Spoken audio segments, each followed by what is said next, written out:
Have you tried to play the original Beyond Good and Evil lately?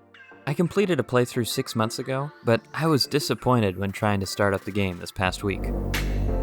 Hello, fellow Space Monkeys. This is the Mildly Morose Man, otherwise known as Dan, or Dan the Man, whichever you fancy.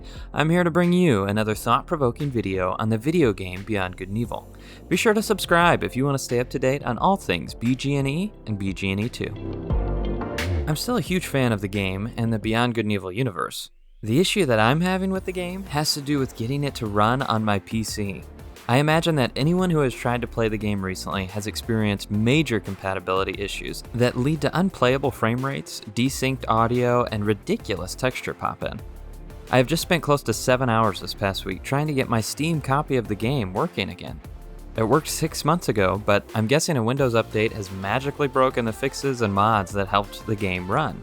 So because of this, I thought it would be good to talk about 3 reasons why Beyond Good and Evil should get a current remake or remaster.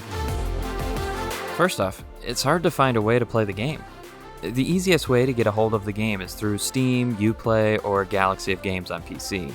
But for any one of these platforms, be ready to spend at least a couple of hours to try and get the game to a playable state before experiencing the game. None of the fixes are hard to implement, but it becomes more and more frustrating when you realize that Mr. Rogers was right. Everyone is special, and no one fix will work for everybody. So I've spent hours trying to bring together the right cocktail of fixes in order to make the game run on my PC. So maybe you'd rather play on console. Well, the HD version of the game comes with its own issues. So the best way to play the game is to find a classic system like a GameCube or an Xbox and an original copy of the game. But this is an unreasonable expectation to place on gamers who don't currently own a GameCube, Xbox, or PS2. The game would benefit from a new release that makes it compatible with current hardware and software.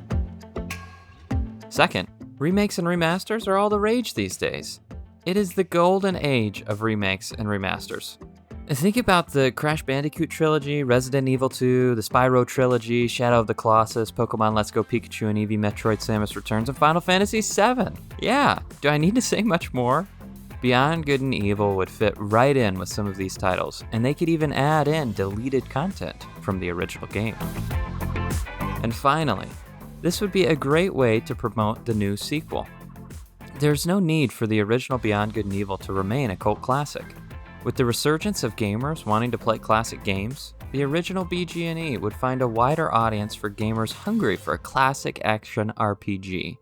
If they timed it right, it would be a great way to reward folks in the Space Monkey program who can't wait to get their hands on a beta version of the new game. So what do you think? Would you be interested in a remake or a remaster of Beyond Good and Evil? Leave your thoughts in the comments down below, or join in the discussion on the Reddit page. Drop a like if you enjoyed the video at all, or a dislike if you didn't. Thanks for watching, and be back for the next one if you want to hear more about Beyond Good and Evil and Beyond Good and Evil 2.